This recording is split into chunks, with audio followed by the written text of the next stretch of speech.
I just might be in a season of transition or a season of growth. So that's really important for you to recognize that we're not only acknowledging where you're at right now, but to sit down and reflect, because we got to leave this stuff in 2020. Right.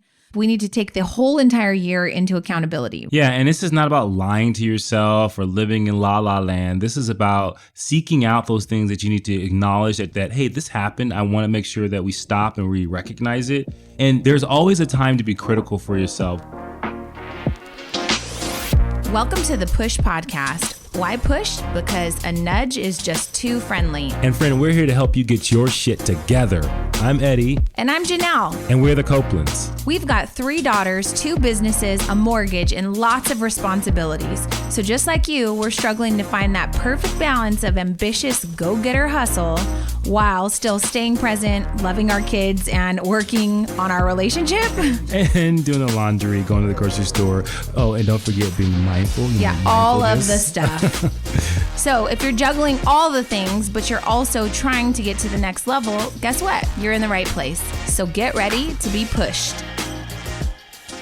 Welcome back to the Push Podcast. This is episode 11. Yes, you're looking at me funny, but this is episode 11. This is December 3rd, and this is a very special episode because Thanksgiving has just passed, right? Yep. My favorite holiday of the whole entire year. Janelle's favorite holiday of the entire year. You probably have full bellies. You probably have gained 10 to 15 pounds. Well, hopefully not, but we hope you had an amazing Thanksgiving. I hope that you ate lots of turkey. You had lots of leftovers. I hope that you exercised tons of gratitude and got to spend some time with your family.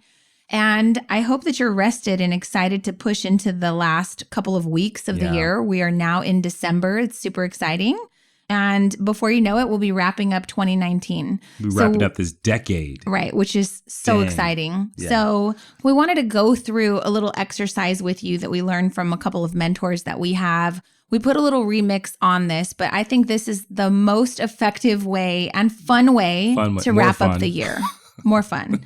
So I guess this episode is about leaving all your BS in 2019, releasing all the stuff that's no longer going to serve you, because we're not just starting another new year. There's all this like hashtag new year, new me. Every year people start resolutions, and that's all fine and dandy. But people, we are starting a brand new decade. Right. So if you've never been hyped about New Year's before, like we are starting another decade, and this is an opportunity for you to leave all of the things in 2019 that hold you back, that no longer serve you, that are just not things that are going to help you push through into the new year, new decade, being a better version of yourself. Yeah, and I think it's important that not only do you leave those things, but first, before you leave them, you reflect on them. You make sure that what happened in that year or what happened in the decade, quite possibly, something that you can use going into this new decade. And the reality is the new year is great. It's a great time to kind of turn the page and move into a new chapter. It's a great time, especially going into a new decade, where you can look at your life in a different way and you really can produce a new version of yourself. Many times most people have aspirations going into the new year where they're going to be a brand new person, but they're going to be the same person. It just like hopefully you're just going to bring new and more improved habits and rituals. But that work starts now. And so we hope this call is the first call that kind of build that up. It's not a call. I'm sorry. This episode. This episode is that episode that helps you push through. So he said call because this morning we had a call with our Passionate Profit students. These are the people that own businesses that we mentor. And this was such a powerful exercise that we decided that our audience on the Push Podcast would also want to learn how to push into the new decade excited, full of grace, full of gratitude, and again, leaving all the BS that doesn't serve them anymore in this decade. So we hope you enjoy this episode. Buckle up because it's about to get real fun. Let's do it. So this is something that I think I'm going to call, I don't even know what this exercise is called, but I'm going to call it the ABCs of the year. And we use ABC a lot. Like we teach people how to close sales and we talk about always be closing. So this is going to be the ABCs of the year. Hopefully you have a pen, but if you're listening to this passively, maybe you're on your commute to work, maybe you're at the gym, I'm going to tell you, you're going to want to go back and re-listen to this because this is going to require some deep thought and some reflection, right? So get a paper, pen, and full attention and sit down and take notes. But you know what's crazy? It actually works. ABC, closing out the year, always be closing the year out. We're closing out the year. Yeah. So the first A, we're going to go through A, B, and C, and each letter is going to have 3 different things that we're going to discuss. So the first A we want to talk to you about today is acknowledge. And the question is, what things do you need to acknowledge from 2019? Maybe they served you. Maybe they were accomplishments. Maybe they were great things that happened to you. What resolutions did maybe you set in the beginning of the year that you need to acknowledge and clap for your damn self, right? You hit them. You're super excited. Again, achievements. What business results did you set that maybe you might have exceeded? Maybe in your home, you and your spouse wanted to exceed a certain level of earnings, right? Yeah. And maybe you need to acknowledge that. Maybe you need to acknowledge that this was the first year that you were able to properly tithe in church and participate in charities.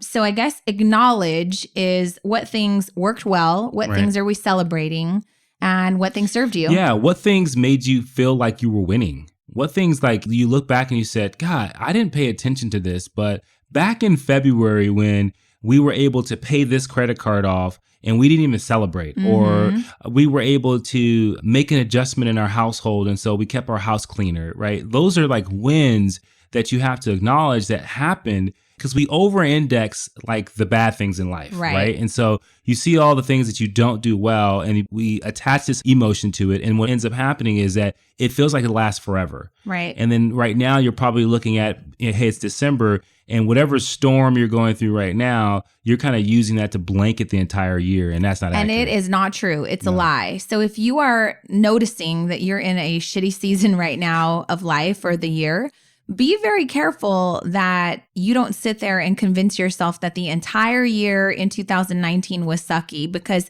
likely it wasn't. And we've done a daily push on this before where I'm really big on every day finding some key wins and keeping a journal every day, because that keeps me grounded. If I'm going through a really bad November or December, that does not negate all of the positive things that happened in the early part of 2019. I just might be in a season of transition or a season of growth. So that's really important for you to recognize that we're not only acknowledging where you're at right now, but to sit down and reflect, because we got to leave this stuff in 2020. But to sit down and reflect, we need to take the whole entire year into accountability, right? Yeah, and this is not about lying to yourself or living in la la land. This is about seeking out those things that you need to acknowledge that hey, this happened. I want to make sure that we stop and we recognize it. And there's always a time to be critical for yourself. The only time you can be critical and it actually be something that's useful is when you're using it from a standpoint of saying, I acknowledge that, hey, you know, I had ownership in this, I messed up on this, and this is what I'm going to do differently. Right. And the flip side of acknowledgement, because we're still on the first A, is let's talk about what things didn't work well, right? So maybe one of your New Year's resolutions was to learn 30 pounds, acknowledging the fact that, hey, I didn't hit that goal. Why? Right. So this is definitely not to beat you up about this. Like, we never, ever want to put you in a place of like, oh my God, I'm such a terrible person. But do you know that some of the most successful people on the planet have one thing in common, and that is massive self-awareness. So to be able to look back at some of the things you committed to and to see like, you know what, I kind of fell short on that. And we're going to get into some things later that will help you with that. But this entire episode is about self-awareness, so that you know not to repeat the same things going into the new decade. So what things were you passive versus intentional around? You talked about this, which was really great. You talk about it. Yeah. So a lot of times you have success, and success is great because maybe you're doing things that are successful behaviors, but you didn't actually intend on succeeding on this particular thing, right? You didn't intend on winning this particular reward, which we talked about with Jordan. So there are things that you accomplish that are passive, meaning that you didn't set out to do that. You didn't set out to win that award, but you went out and you said, hey, I just did these things and all of a sudden I won, or I was first, or I did something that was recognized in the community and I didn't realize I did anything. And then there's things that you intentionally go out and you try to succeed at, right? And so those are things that you want to acknowledge both, because within those things, there are going to be things that are repeatable that you can do over and over again. And so you want to recognize what was intentional and what was passive. Right. Someone said something about some people just have a golden horseshoe. Yeah. And I will tell you, Jordan is one of those people. So a few years back, she got in a lot of trouble because she waited until the last minute to complete this science project. And it was a big deal and she procrastinated. And so at the last minute, who do you think had to step in and help with this stupid project? It's always the parents, right? So I remember just being so angry with her like the night before. We all stayed up late. We're helping her. We're going to freaking Kinko's, printing stuff off and getting all this stuff from the craft store. And I was just so mad at her, right? So I sent her to school with the stupid project that we kind of had to help with at the very last minute. We didn't do it for her, but it was a lot of scrambling at the last minute. So she was about to get in a lot of trouble. So I dropped her off and I said, when I pick you up, it's on. Like, you know, you're going to be grounded or something because you procrastinated and there needs to be a consequence. So I remember picking her up later that afternoon and she skipped her ass to the car. Like, she had the best day. And I was like, oh, she must have forgot. She's about to be in trouble, right? So she skips over to the car, she slides in and she's like, hey mom, what's up? And I'm like, don't what's up me? Like, we have something to talk about. She goes, oh, do you mean my science project? I'm like, yeah, you're grounded. And she goes, do you mean I'm grounded because I'm going to be competing in the national of science projects? So it turns out she presented it so well that she wound up winning the opportunity to compete at some like state level science something. Yeah. What was it? Something big. It was the science fair. Right. It was like they had this whole like award 50 ceremony. schools from all over were coming to compete. So she gets chosen for that. So that's what I'm talking about, a passive success, right? She didn't try to win that. She did not, right? But now all of a sudden she's all in. So I'm like, what do I do? What would you do, listeners? You're the parent, you're trying to teach them a lesson and they get rewarded for something. Sometimes that happens to adults too, right? Yeah, and I think that what happens too is she has a talent for articulating herself. She has a talent to being very expressive. And so for her to sell her project was probably the easiest thing for her to do.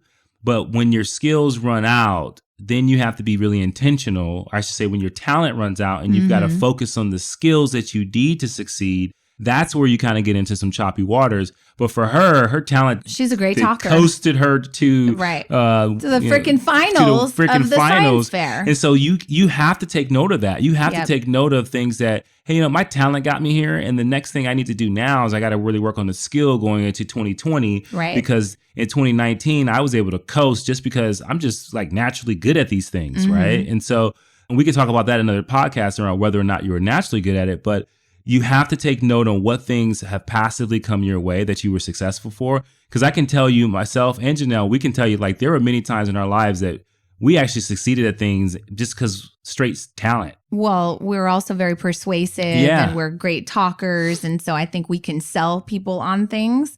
And so there has been some success that came from a verbal exchange that we got lucky with, right? Absolutely. But I'll tell you the same thing I told Jordan was like, Jesus had your back on this. And I'm going to tell you, you're going to run out of blessings from God. So you better show up and do your part because you can't always just sit there and coast. Like, nobody's life is that gravy. So you better get it together, thank Jesus, and you need to show up correct for your next assignment or I will ground you next time, right? Yeah, and there are deep consequences, guys. So if you're out there right now and you know, hey, there's some things that you just kind of happenstance and things worked out for you.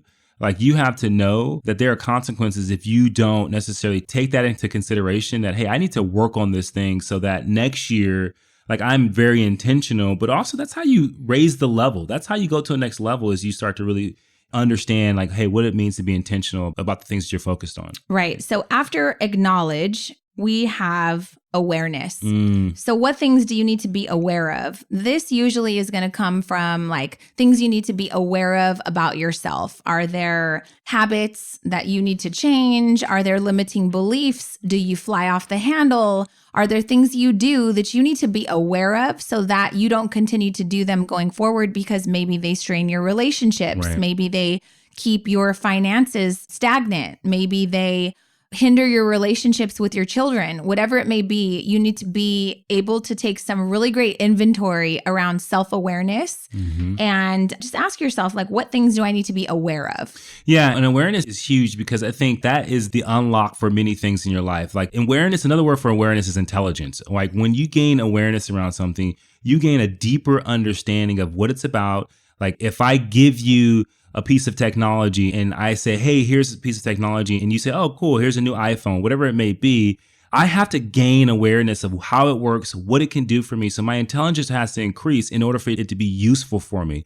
So if I go this year and I acknowledge all the things that were intentional success or passive success, and then I really analyze it and look at it and say, okay, what did I show up for? What didn't I show up for? How did I show up for it? What made it work? And then look at that from a standpoint of very objectively, and you gain this deep awareness of how you actually were successful, why you actually failed at something. And that awareness can really be an unlock into unbelievable freedom that you may have that can give you some access to some skills and resources that you would not have if you didn't do that work. Love that. So moving on to the last A is acceptance. Yeah, acceptance is so important. One of the things that I really think that when it comes to thinking about what are the things that you accept, I think first thing you have to know is acceptance is not resignation. Acceptance is not saying to yourself, oh, things are bad, they'll always be bad, and you kind of resign yourself to the circumstance. Acceptance is saying, wow, okay, here's the circumstances. This is what I'm faced with. This is the problems that I have. And you really have to like disassociate yourself and look at it in a way where you say, oh, okay, what do I do with this? Right? And when you remove your emotions from it and you just accept it as how it is, then you actually can make movements. Now you can say, okay, how do I make this work for me instead of it being something that works against me emotionally? Yeah, I agree with that. So for example, if this year, let's say you stumbled across some tough financial times and maybe you needed to move back in with your parents or something, you just need to accept that. It is what it is. It's an indicator of maybe managing your money better or other things that you need to do to be more resourceful. I don't know what it may be, but you need to accept the fact that this is what it is right now. There are still some blessings and you just need to move forward from it. Yeah. And so often people don't understand like the feeling of frustration is the complete opposite of acceptance.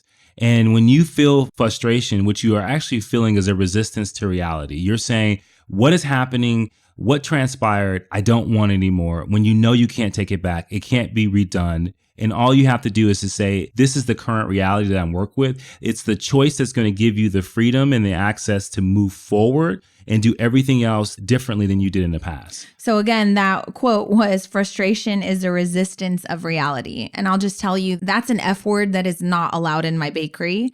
My entire staff knows that they cannot come to me and say, oh my God, I'm feeling really frustrated because this person, I will just stop it right there and be like, stop.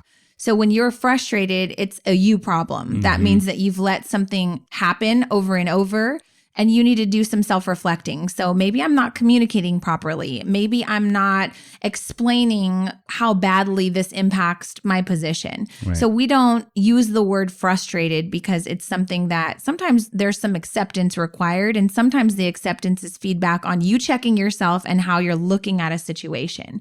So I would say acceptance, just kind of in closing, is the question, what things do you need closure from? What things do you need to just accept, let go of, and move on? Yeah. That's going to be really key for you moving into 2019 with a bang. Beautiful. Well said, honey. So let's move on to B's. The first B is build. What things did you build? Did you build marketing plans in your business? Did you build systems? Did you build structure in your household?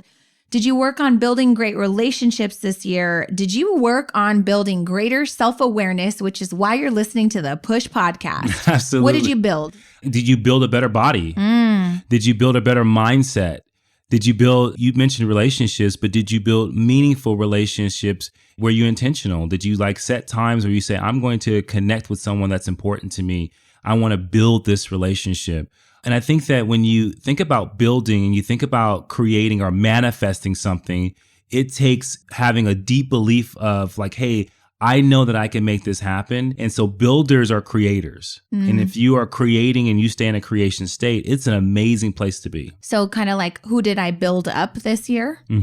I think that's a good one. Yeah, right? I love that. Who did you build up this year? can be something where you said, hey, I spent time with cultivating this particular person's skill set and I poured into them and I helped build this person up. And now they're a very highly functioning person in our society. Like our children? Like our children. All right. And conversely, though, it could be, what bad habits did you build? Ooh. So did you build up the really bad habit of not even being able to go to the restroom without holding your phone and checking social media?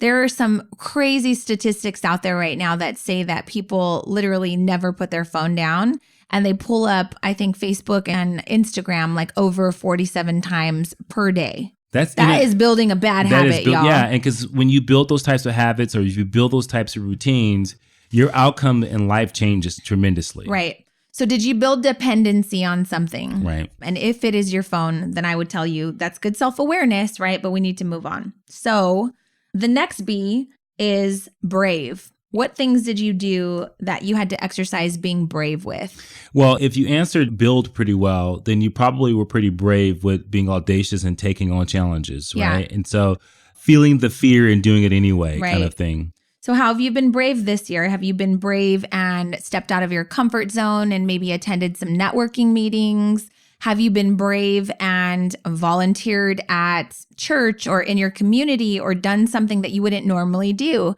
How have you been brave this year? I think we could go on, but you understand, like, bravery is, again, kind of the foundation of this podcast. We're trying to push you out of your comfort zone. So that's going to require you guys, you got to step up and be a little brave in something that you're doing. And sometimes it's as simple as that, you know what, this year I really spoke up for myself. Right. Like I didn't let myself just get run over.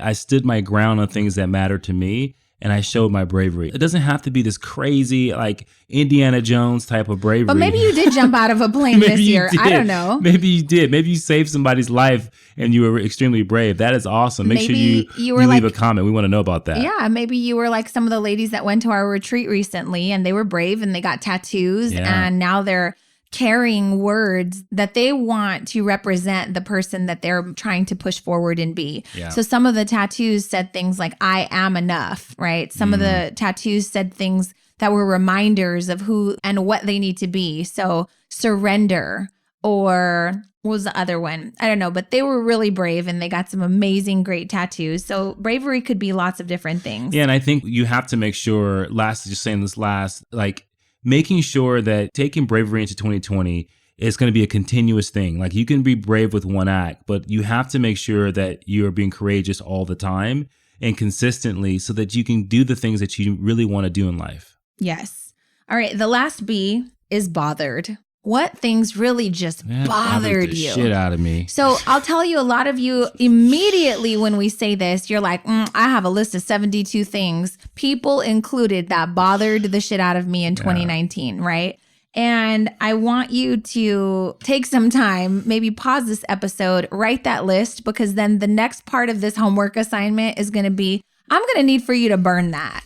You need to literally leave that in 2019, because if you have this whole list of things that bothered you, you're holding on to resentment and frustration and discomfort and just tons of discontentment. So you need to write a list, look at it, and then you need to burn it. And I don't want to see it. I kind of do want to see it on social media. We had our students do this, and I was like, low key, like, do it in your sink, water your lawn, do it. I don't want to start a forest fire, but there's something to be said about like seeing it, recognizing it, acknowledging it, and then burning it, because you don't want to take that into 2019. That is a key thing that I need for you to understand. And if I could just say this, because I think this is so important. Like, if something this year bothered you, then I want you to really look at what happened, what was said, if it was feedback or something just kept coming up for you that bothered you. The reason why it bothered you is probably because you needed it. You needed it, and there was some type of truth in it. Because here's the thing. If someone walks over to me and yells out, "Hey man, stop smoking."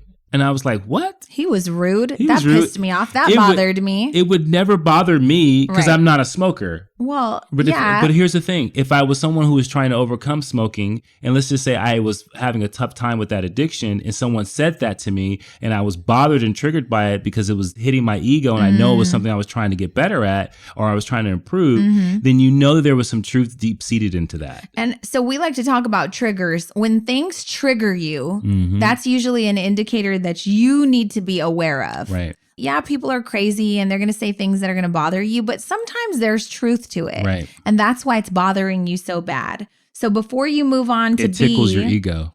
Before you move on to making sure that you have this long laundry list of things and people that bothered you, I just want to leave you with this. Like, what things did you do that bothered you? Maybe you didn't speak up. Maybe you didn't advocate for yourself. Maybe you didn't fulfill the commitments that you made to yourself or the promises that you committed to at the beginning of the year. That shit should bother you. Yeah. That should be a trigger to identify something inside of you that says, hey, why am I not pushing through with this?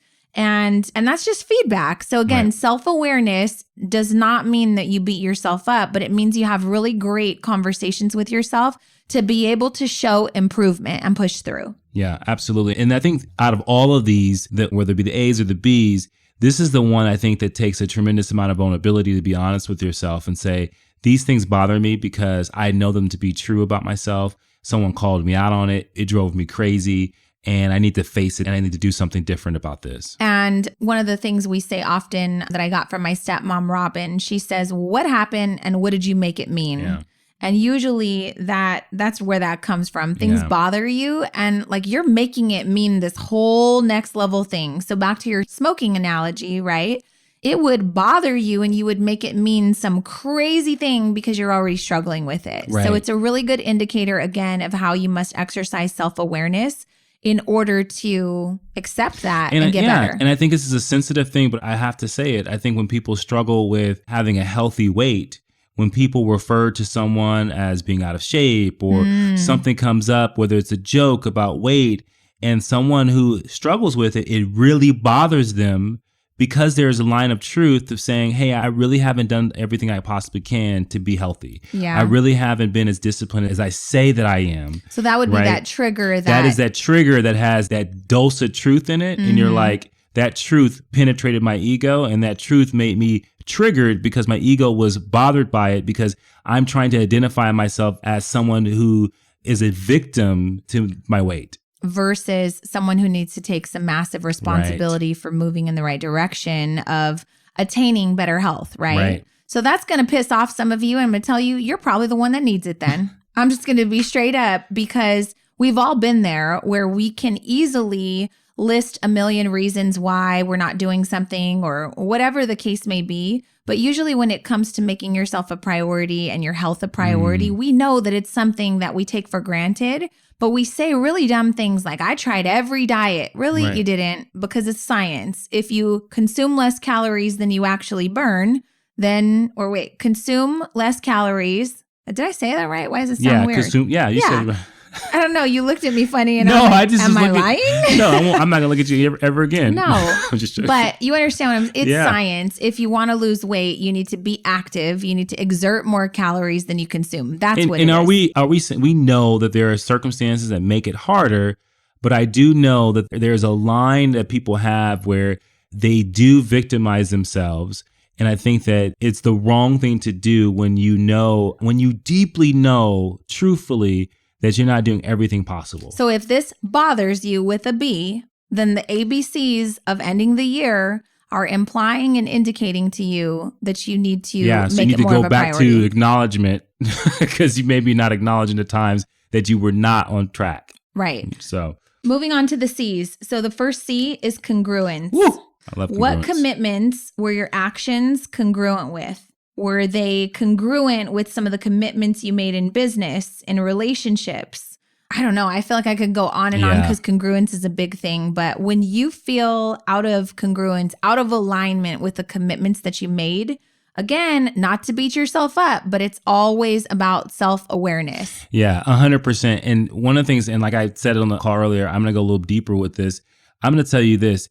You can't, if you have a desire and then you have a faith and they're not aligned, you're not going to get what you want. What do you mean by that, a faith? Yeah. So if I desire something, I want to make $1 million, but I don't believe that I can. A person like me could ever even make $1 million. Yeah. I don't believe I'm capable. I don't believe I have the right products. I don't have the right skill set. I don't have the right smarts, whatever it is. If you don't have the faith and the belief in yourself, there's not a possibility that you're going to achieve that desire. So when Janelle's talking about congruence, like when your desire and your faith are aligned, anything is possible. Because here's the thing, whatever you believe, you will get. So an example then, to show you how powerful this is like if I say I'm going to run, what are they, 5Ks? Is that a thing? Yeah. Obviously I'm not a runner, right? I think that's 3.5 miles. Okay. 5K. So if I commit to running a 5K and I tell everybody that I'm going to do it, but I'm out of alignment and I'm not congruent with the statement or the declaration that I made January 1st, 2019, right? I said I was going to do a 5K, but I didn't start running around the block. I didn't start running on the treadmill during lunchtime at work. I didn't start training for this because you can't just wake up and do a 5K, right? You're going to feel bad about yourself because your actions weren't congruent with your commitments. Now, it's important to know, though, that you're saying, if I feel like I'm in love with the idea of running a 5K, but a person like me, I'm not even fit. Right. I don't even run. I only run when people chase me.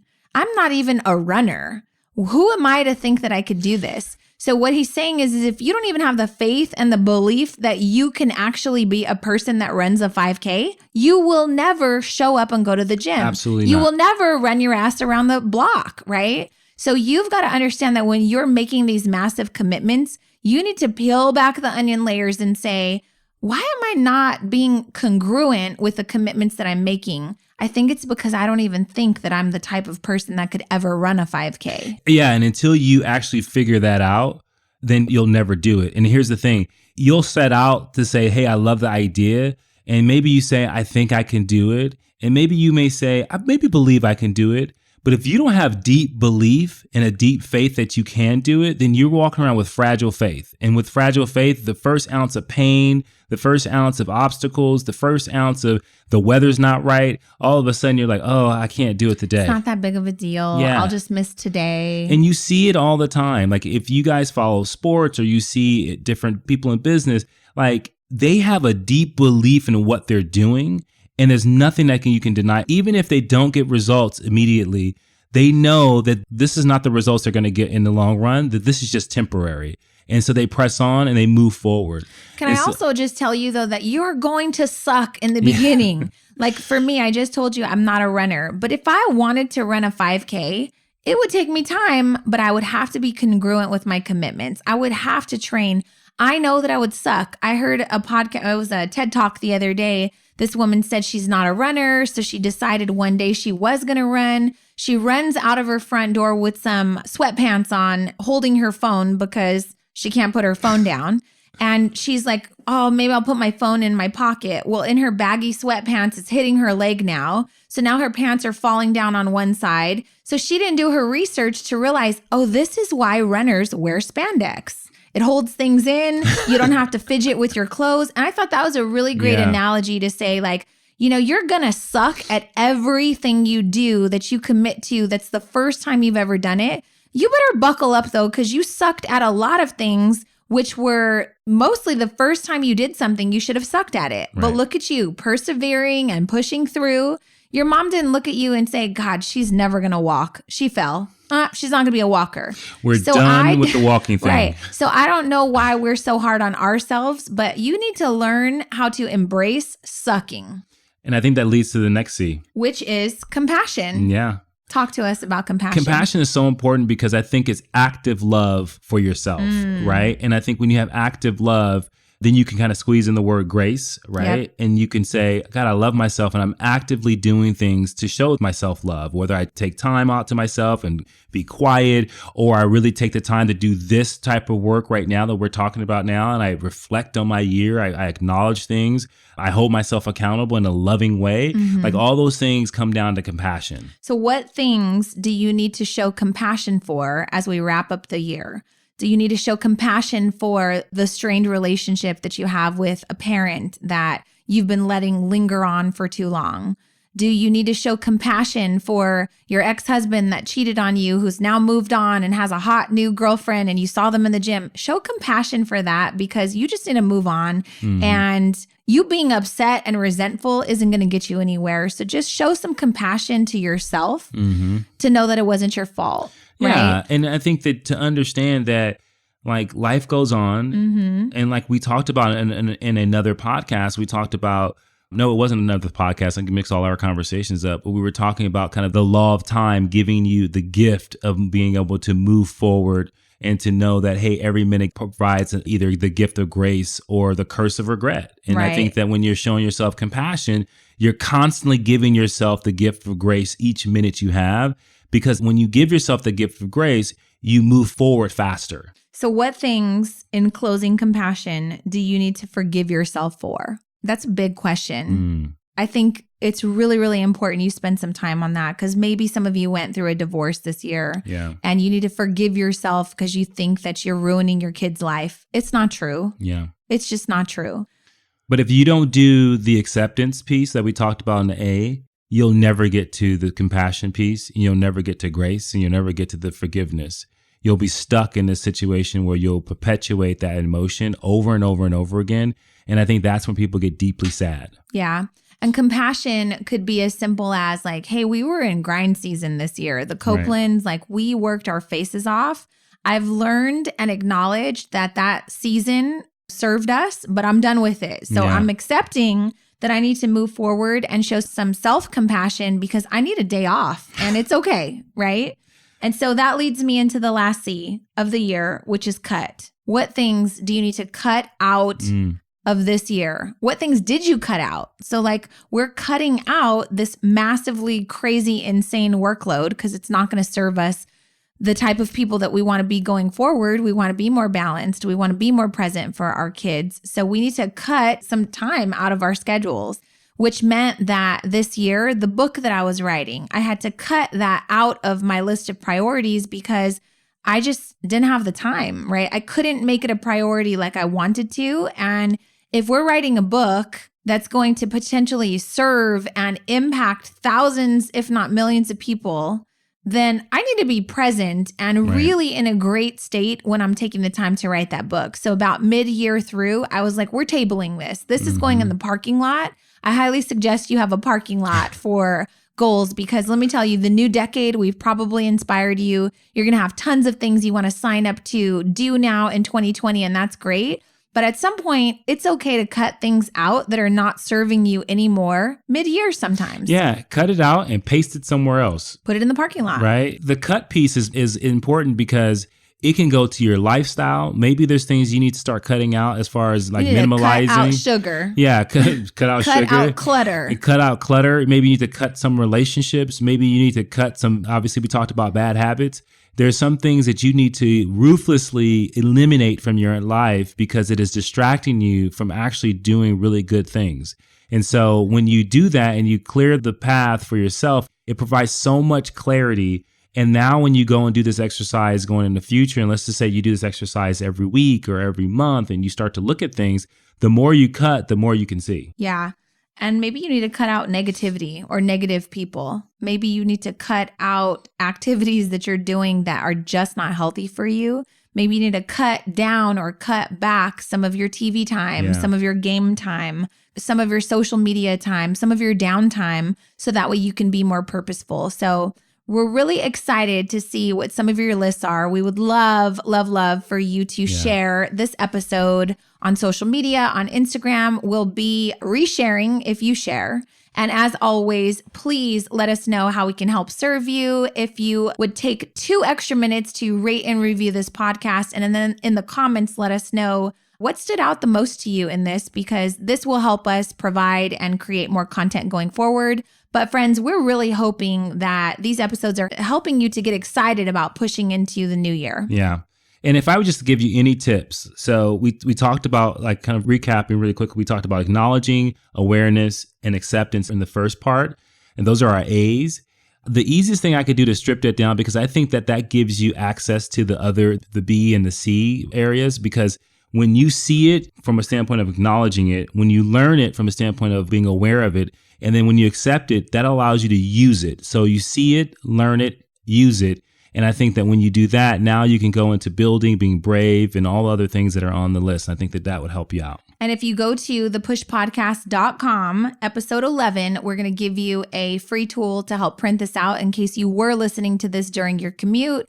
you can download this form and you can write it out yourself. So there you go. Cheers to pushing through to a prosperous 2020, friends. Have a great day. See you later. Thank you for listening to the Push Podcast. Hey, we want to hear from you. So if you have a question or there's a particular topic that you want us to tackle and you want us to help you push through, you got to do something for us. You got to go to Apple Podcasts and you got to leave a rating and a review. And in that review, go ahead and leave that question with your Instagram handle so that we can shout you out when we actually answer the question. And we'll talk about that on the podcast and make sure that, hey, this particular podcast is made for you. So leave a rating, leave a review, leave your handle, and until next time, push through.